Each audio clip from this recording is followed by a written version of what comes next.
안녕하세요. 오랜만에 영상을 제작을 합니다. 그동안 지금 며칠째 새로운 영상을 못 올렸었는데 오랜만에 이제 새로운 단원으로 다시 한번 동영상을 올리도록 하겠습니다. 오늘부터 볼 단원은 8단원 경제생활과 경제문제 단원입니다. 이제부터는 8, 9, 10단원에서는 경제에 관해서 우리가 공부를 하겠습니다. 앞에 단원에서는 정치 부분에 대해서 공부가 계속 이루어졌다면 이번 단원에서부터는 경제 단원이 들어가기 때문에 조금 다른 개념으로 정리를 하면 좋겠습니다. 자, 이 단원에서 다뤄야 될 학습 목표는 총 3가지가 있습니다. 3가지를 지금 시간을 주어줄 테니 한번 이걸 읽어보도록 하겠습니다.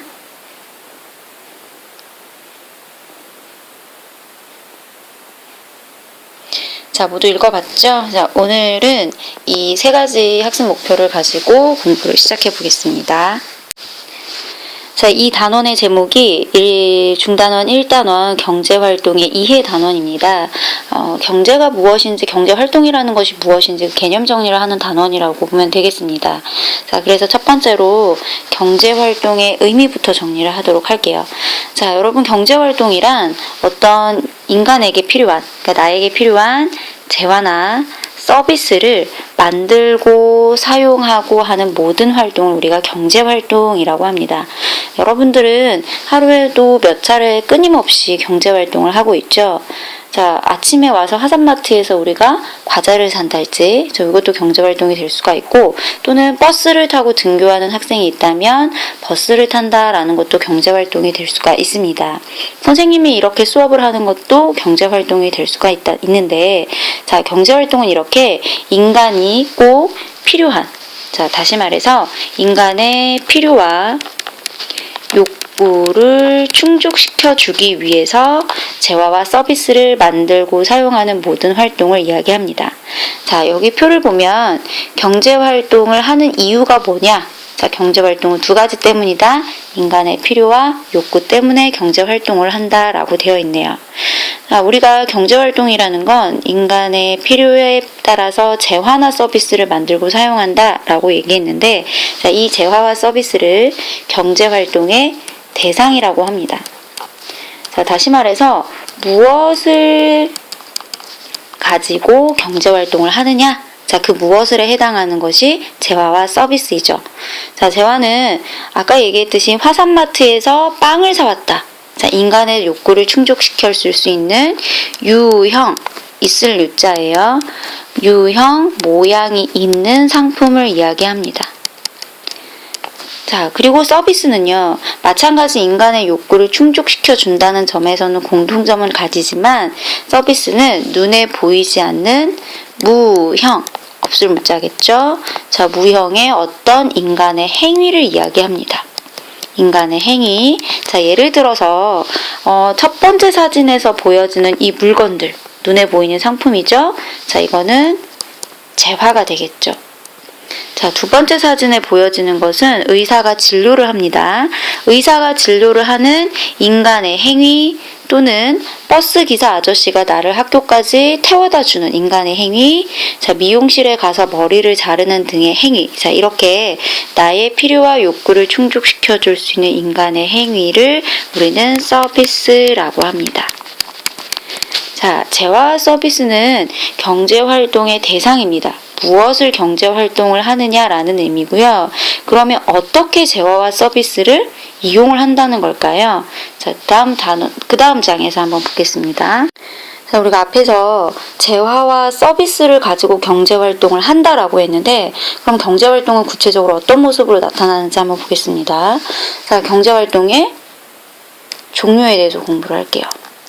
종류. 자, 재화나 서비스를 어떻게 이용을 하느냐라는 개념이에요. 자, 경제활동의 종류 크게 3가지로 나눕니다. 생산, 분배, 소비 3가지로 나누는데, 자, 생산과 소비의 개념은 여러분들이 이미 익숙하게 잘 알고 있을 거예요. 사람들이 필요로 하는 재화나 서비스를 만드는 것을 생산이라고 하고요. 이 만들어낸 재화나 서비스를 구입해서 사용하는 것을 소비라고 합니다. 자, 분배는 여러분들 생산이라는 것 자체가 이만한 것을 이만큼 크게 만드는 거거든요. 이게 생산이에요. 가치를 증대시키는 것. 자, 가치가 높아지는 것, 커지는 것을 우리가 생산이다라고 하는데, 이렇게 커지려면 마법처럼 그냥 커지는 게 아니에요. 이렇게 커지려면 다음과 같은 것들, 토지, 노동, 자본과 같은 생산 요소들이 투입이 될 수밖에 없어요. 이게 투입이 돼야 가치를 높이는 하나의 제품이 만들어지거든요. 그러면 제품을 팔았습니다. 그럼 팔았으면 수익이 발생을 하겠죠. 그래서 그 발생한 수익을 이 상품의 가치를 높이는 데 이용된 노동, 토지, 자본과 같은 생산 요소에 그 대가를 나눠주는 거예요. 자, 내가 이 물건을 만드는데 노동을 투입했다. 그럼 그 노동에 대한 대가로 임금을 받고요. 이 제품을 만드는데 토지를 제공을 해줬다. 그러면 땅에 대한 대가 지대를 주는 거죠. 자, 이 제품을 만드는데 내가 돈을 빌려줬어. 그러면 돈에 대한 원금과 함께 이자를 받는 건데, 이런 것을 우리는 분배다라고 합니다. 생산에 참여한 대가를 받는 거예요. 생산에 참여한 대가를 받는 것. 자, 첫 번째 그림이 바로 분배에 대한 그림입니다. 월급을 받는다는 것, 노동력을 제공한 거죠. 이자를 받는다는 것, 내가 뭐 하는 겁니까? 돈을 빌려준 거죠. 배당금을 받는다. 이건 주식을 투자했을 때를 이야기합니다. 그 회사에 투자를 한 거죠. 자, 이게 바로 분배의 모습이에요. 자, 나머지는 구분하기는 쉬울 거예요. 두 번째 그림은 뭘까요? 짐작했겠지만, 네, 생산에 관련된 거고요. 세 번째는 자, 어떤 걸 소비하고 있죠? 소비에 관련된 그림입니다. 자, 이렇게 해서 경제활동의 종류 세 가지를 알아봤습니다. 세 가지, 생산, 분배, 소비 반드시 기억을 해두세요. 자, 이번에는 과연 그러면 누가 재화나 재화 서비스를 생산, 분배, 소비할까? 자, 이번에는 누가에 해당하는 경제 주체에 대해서 한번 알아보겠습니다. 누가 생산, 분배, 소비를 할까요? 자, 주로 생산 활동을 하는 주체. 생산을 하는 주체는 회사, 기업, 공장, 예. 자, 기업이 생산 활동의 주체입니다. 생산 요소, 아까 말했던 노동, 토지, 자본과 같은 생산 요소를 투입을 받아서 생산을 하는 주체가 기업인데, 그러면 노동, 자, 자본, 토지와 같은 생산 요소는 누가 제공을 할까요? 네, 우리 부모님? 네, 맞습니다. 가게에서 제공을 해요. 우리 집에서 제공을 해요. 자, 생산 활동에 노동, 토지, 자본과 같은 것들을 제공을 하고요. 자, 이것을 제공을 하면 나중에 분배를 받게 되죠. 소득을 받게 되죠. 그 소득을 가지고 어떤 물건을 구입한 거나 재화나 서비스를 구입하는 소비를 하는 경제 주체가 가게입니다. 가게는 그냥 우리 집을 생각하면 되겠어요. 그리고 마지막 경제 주체가 바로 정부예요. 그래서 이렇게 해서 3대 경제 주체다라고 얘기하는데, 정부는요, 국민들이 낸 세금을 가지고 국민들에게 필요한 재화나 서비스를 생산하고 공급하는 주체입니다. 자, 정부는 그래서 생산 활동을 주로 한다라고 할 수도 있는데, 이런 생산을 하기 위해서는 반드시 뭐도 소비도 해야 돼요. 뭐 이를테면 가로등을 하나 세운다라고 해도 이 가로등을 세우기 위해서 여러 가지 것들을 소비를 해야지 가로등을 만들 수가 있잖아요. 그래서 정부는 생산도 하고 소비도 하는 두 가지 다 하는 경제 주체예요. 자, 이 세 가지를 우리는 3대 경제 주체라고 하는데, 최근 들어서 국가 간 교역이 증대를 하게 되면서 새롭게 등장한 경제 주체가 있습니다. 바로 외국이에요. 자, 외국을 제4의 경제 주체라고 합니다. 요즘 들어 아까 얘기했듯이 경제적으로 해외 의존하는 의존도가 높아지고 있기 때문에 외국이 주요한 경제 주체로서의 역할을 하게 됩니다. 자, 이 세 가지 잘 기억을 하세요. 자, 앞에서 정리했던 경제활동은 실제로 분업이나 교환을 통해서 서로 이루어지는 경향이 있어요. 자, 생산, 분배, 소비활동 이런 것들이 분업이나 교환을 통해서 상호우전적으로 이루어지는데, 자, 이게 무슨 말이냐? 조금 어려운 말이네요. 자, 우리가 경제활동이라는 걸 좀 더 수월하게 하기 위해서 분업과 교환이라는 게 등장을 했어요. 좀 더 쉽게 경제활동을 하기 위해서. 자, 분업이라는 건 정말 간단해요. 분자는 나눌 분자입니다. 자, 생활에 필요한 물자를 한 사람이 다 만들게 되면 시간이 오래 걸려요. 그래서 이것을 여러 사람이 나누어서 생산하는 경제활동을 분업이라고 합니다.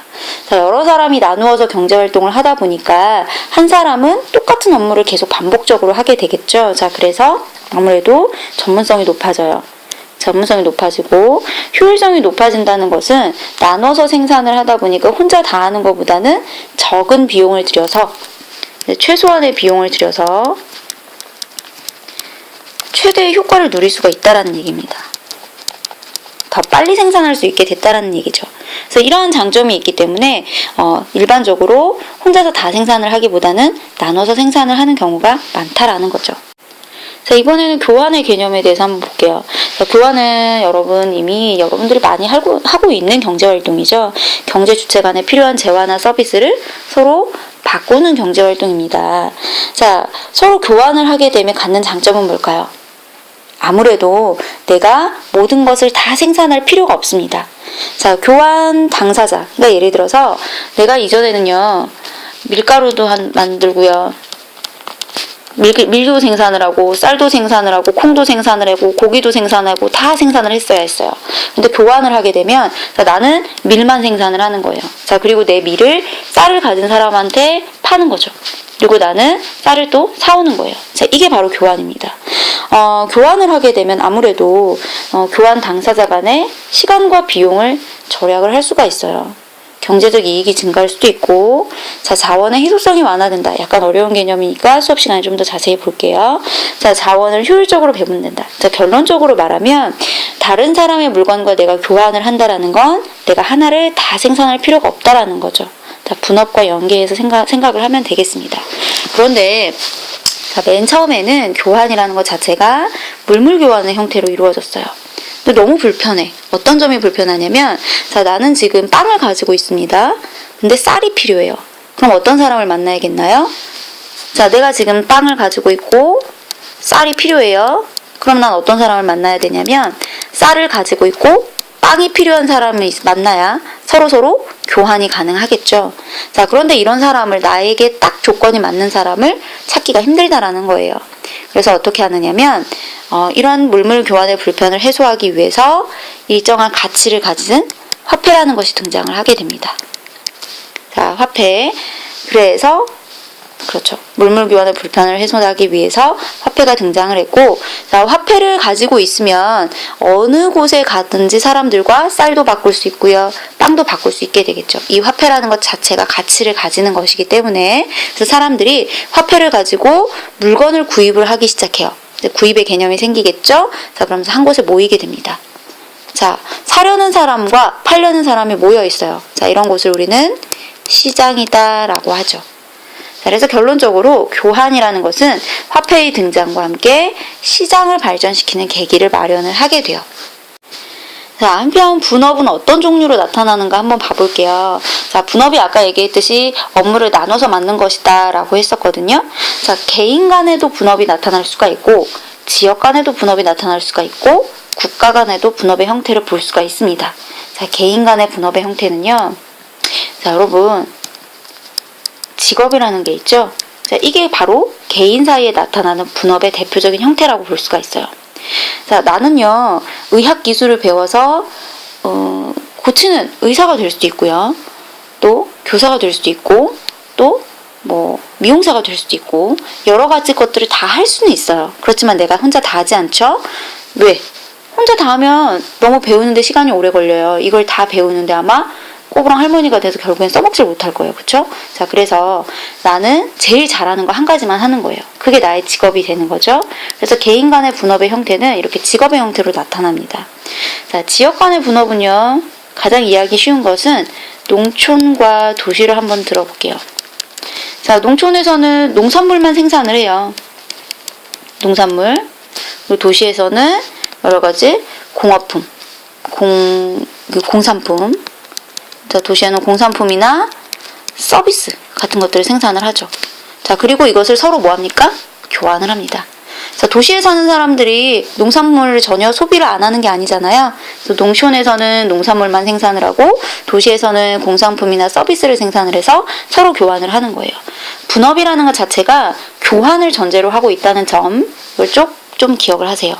자, 분업, 일을 나눠서 하는 이유는요, 나중에 결과적으로 뭐 할 거니까 교환을 할 거기 때문에 분업을 하는 겁니다. 자, 이렇게 지역 간의 분업, 각 지역에서 잘하는 것들을 생산을 하는 거죠. 자, 국가 간의 분업도 마찬가지입니다. 자, 여러분 특히 중국과 같은 경우는 여러분 중국이 가지는 가장 큰 장점이 뭔지 알고 있나요? 그렇죠. 값싼 노동력이죠. 그래서 값싼 노동력을 바탕으로 해서 공산품들을 주로 생산을 해냅니다. 근데 어떤 나라 같은 경우는 노동력이 비싸고 대신 기술이 발달했기 때문에 뭐 첨단 제품을 생산하는 경우도 있어요. 일본이 그 대표적인 예라고 볼 수가 있습니다. 자, 이렇게 국가마다 또 특별히 전문적인 분야가 따로따로 정해져 있기 때문에 어떤 나라에서는 A라는 것만, 또 어떤 나라에서는 B라는 것만 서로 생산을 해요. 그리고 나중에 뭐합니까? 서로 교환을 하는 거죠. 자, 우리 국가 간의 교환은요, 조금 다르게 보고 있어요. 국가 간에 서로 교환하는 것은 뭐라고 얘기하나요? 그냥 단순히 교환이라고 하지 않고 무역이라고 이야기하죠.